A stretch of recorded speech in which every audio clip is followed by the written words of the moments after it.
енді ішіп мұхит. Оның бүйрегі сол 3,5 сантиметрге бар. Өз аузынан естиді. Өз аузынан естиді. Өзім айтып берші, жүрдер мына жерде кісі отқандар бар ғой. Ұспаңдар. Біз бәріміз осыны доға жасап жүріп, Алладан сұрап енді жақсы. Гемодиализ деген аппараттамын. Бүйрек жасамаған, рожденный бір бүйрекпін. Енді алдында басқа витаминдер іштік, анау іштік. Енді осы Асанның нелерін ішіп жатырық қой. Өнімдерін.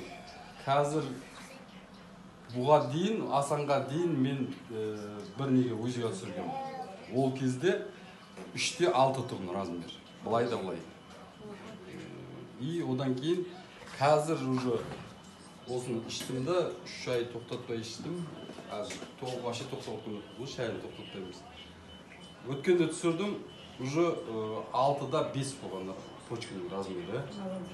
Енді аппетиттерің бұзылмасын, бірақ таңғы дәретке шыққанда кішкене дәретте шығып бастады. 6 жылдан бері дәрет жоқ. 6 жылдан бері ешқандай не жоқ. Чувство да жоқ. Енді сол результат болып келіп жатыр. Енді ары қарай лажы-барынша тоқтатпаймыз бұны, ішеміз.